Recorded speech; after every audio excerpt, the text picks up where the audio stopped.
Georgetown University Medical Center is one of hundreds of university research centers in the country that receive public funding in order to conduct research and/or clinical trials on COVID-19. By law, those research universities should be sharing their findings with the public.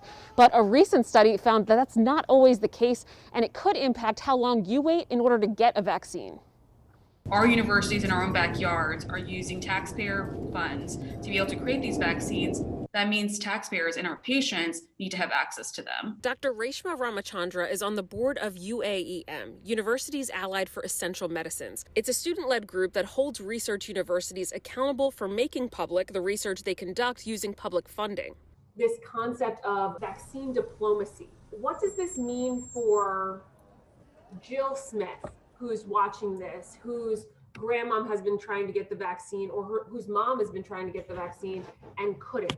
Well, first thing is access. It would definitely improve getting access towards, whether it is, getting that vaccine appointment for her mother, even for Jill herself. And if other countries are blocked in, their access to the vaccine, this pandemic will only prolong. According to the FDA Amendments Act of 2007, universities are legally required to report a subset of clinical trials that are done using public funding. In a study that UAEM conducted in 2019, they found that out of the top 40 research universities in the country, most aren't releasing those reports and thus aren't in compliance with the law. There were only a handful that were at 100%, but many of those that weren't at 100% were in the 60-70% range, if not much lower. So why does UAEM believe many research universities aren't sharing their research? Universities will license a drug or a vaccine that they're creating to a pharmaceutical company, and they get something like royalties in return once it's sold.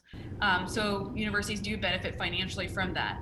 While she can't speak to the individual motivations of the universities, according to Dr. Ramachandran, releasing the license would reduce their potential income from the research. In just a few weeks, UAEM is going to be releasing their most recent report, which includes COVID-19 data.